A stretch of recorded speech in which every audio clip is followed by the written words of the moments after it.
Hello,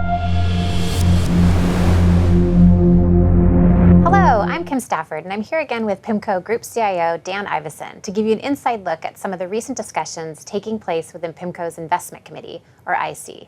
Thanks for joining us today, Dan. Thanks, Kim.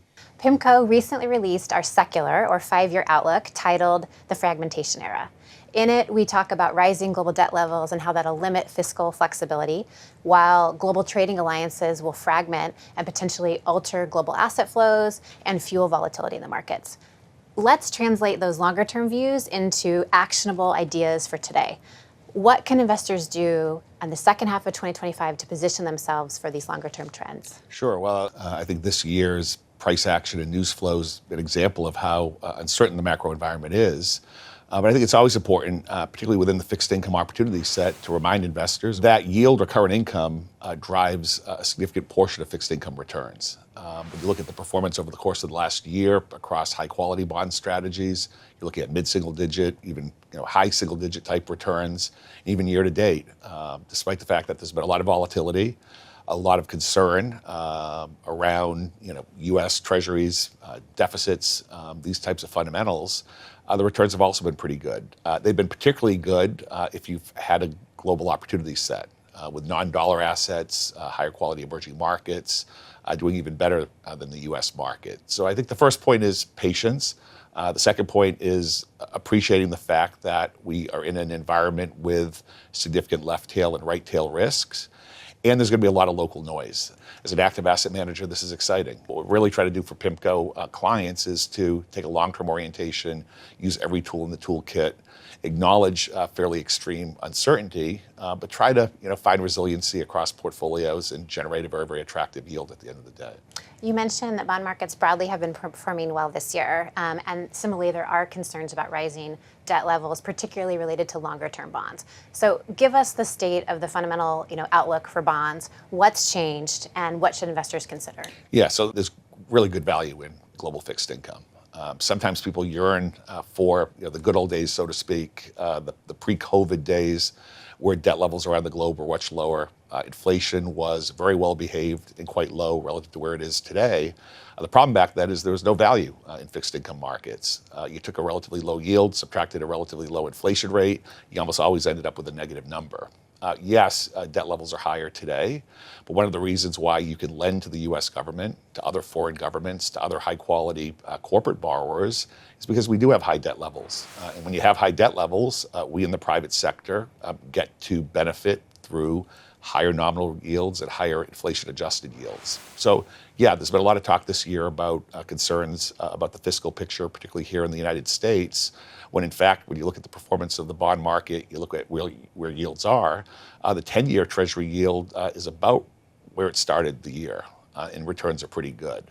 Yes, longer maturities have underperformed, and a key theme of ours across portfolios the last couple of years has been to concentrate our interest rate exposure in shorter maturities. We don't have to take risk in the form of a 30-year maturity bond. We don't even have to take risk solely here in the U.S. market. So deficits are high. They're high in this country. They're not sustainable over the long run, but we do think that over the short term, even the United States running deficits in the mid-single digits are manageable, at least manageable in the sense that we'll avoid a crisis, we'll likely avoid any type of major capital flight. But again, we're not just taking that base case view for granted. We're looking to shield our client portfolios by, again, diversifying outside the U.S. and not taking massive amounts of interest rate risk to generate return. You mentioned there are some concerns about the outlook for both U.S. long-term debt, as well as the ability for the U.S. dollar to continue its long-standing status as global reserve currency. So what is our outlook on the dollar and U.S. assets? The U.S. dollar is going to continue to be the reserve currency over the course of the next few years. With that said, we can certainly continue to see diversification away from the U.S. dollar, away from U.S. Treasuries, away from U.S. assets, both fixed income, equities, and other areas of the market. The U.S. market and the U.S. economy, or at least risk markets, have performed extremely well in both an absolute and a relative sense.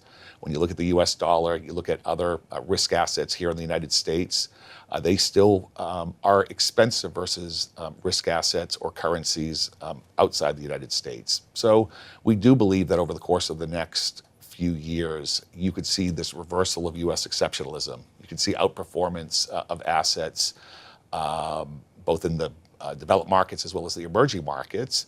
And where we have flexibility on behalf of clients, we are looking and are, in fact, diversifying into some of those areas of the market. So, the United States is an incredibly vibrant part of the world, a very, very strong economy with significant momentum.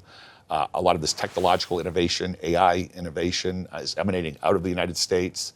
Despite more near-term uncertainty, we still have a wonderful business climate, here in this country. So it's not as if, we're looking to flee U.S. assets. It's just prudent diversification to try to reduce portfolio volatility and, most importantly, increase returns for end clients. And this is true of both the public opportunity set as well as the private opportunity set as well.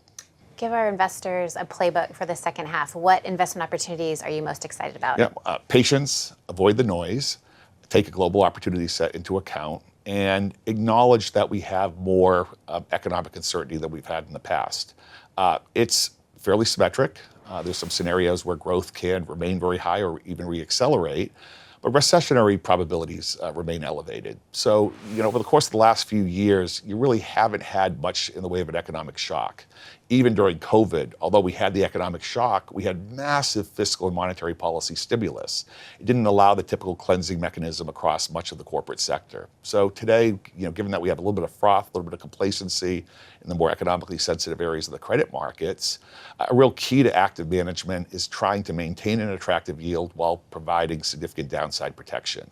It's not our base case that we're going to have a recession over the course of the next 12 to 18 months, but risks are elevated, probably closer to 30, 35, 40% versus the typical 20% range. And the great news is that there are resilient, liquid, global areas of the opportunity set where you can achieve a very, very high yield and have the type of downside protection which won't become apparent until you end up having that economic shock. So it may not happen over the next year or two, but investors should prepare for that and can prepare to do that, not hunkered down in cash or in the highest quality area of the opportunity set. Just again, a good diversified portfolio with significant downside protection. Great. Thank you very much, Dan. And thanks to all of you for joining us. We'll see you next time.